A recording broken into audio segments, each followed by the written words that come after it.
JG Collects back again at the last day of BlerdCon. And like I always say, you never know who's going to pop up on the podcast. And I have another black creator who's doing phenomenally well this weekend. I'm with AJ AMPADU.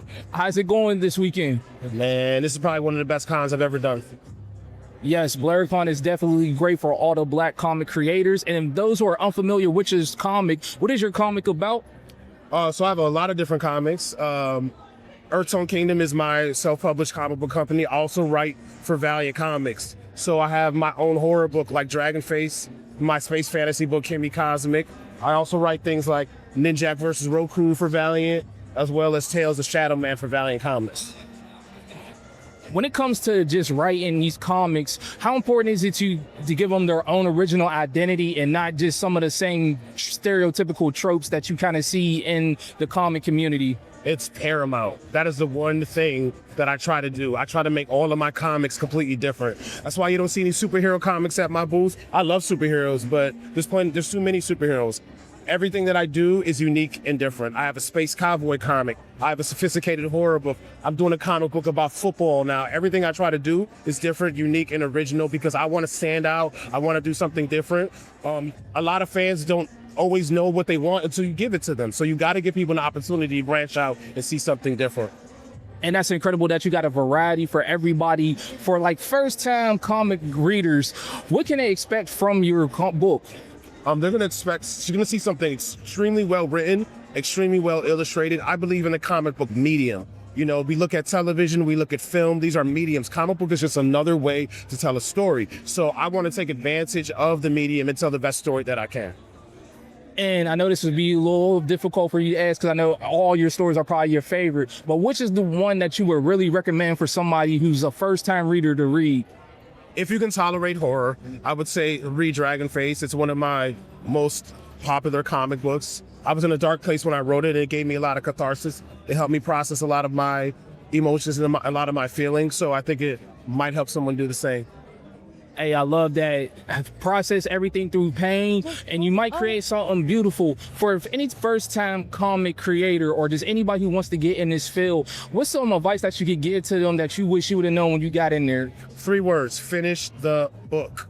Every writer has a million ideas. They want to do a million things. Get your best idea and finish it. Finish the script. Find an art team. I know money is a big problem, a big barrier for a lot of new-time creators. You can find the money, you can crowdfund the money, you can beg, borrow, steal. Do whatever you gotta do, just finish the book. Because until the book is done, it doesn't exist. So.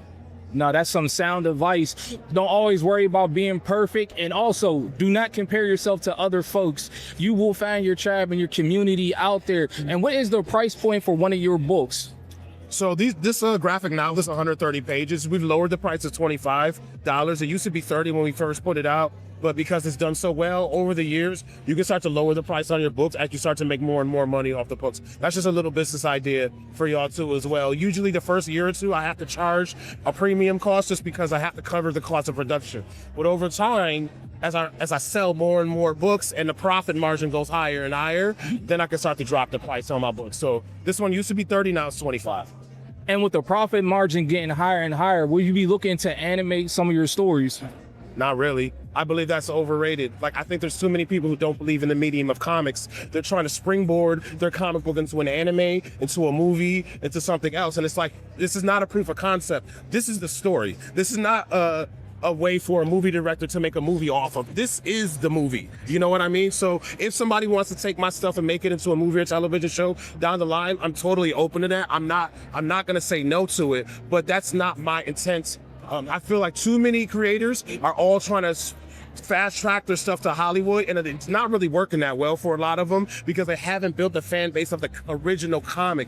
Invincible had over 100 issues before it was made into an animation. Walking Dead had over 100 issues before it was made into a television show. All of these TV shows and movies that get made, or these comic books that get made into TV shows and movies, they've been around for a long time with thousands of fans. So until I get to that point, then we can talk TV animation. We're too small scale to be talking about all these animations and cartoons. I think a lot of the creators are cutting corners and they're trying to make it to big time and they're not there yet. That was the best answer I heard to that question all week. I haven't heard somebody say that, and I'm just glad you did. That was a different perspective. And if anybody wants to buy your comics, where can they do that? So go to earthtoneking.com, Earthtone King. Follow me on Instagram, earthtone_kingdom. You guys heard all that? I'm JG Collects at the last day of BlerdCon. Make sure you go buy this comic and support him. And like that, we're out.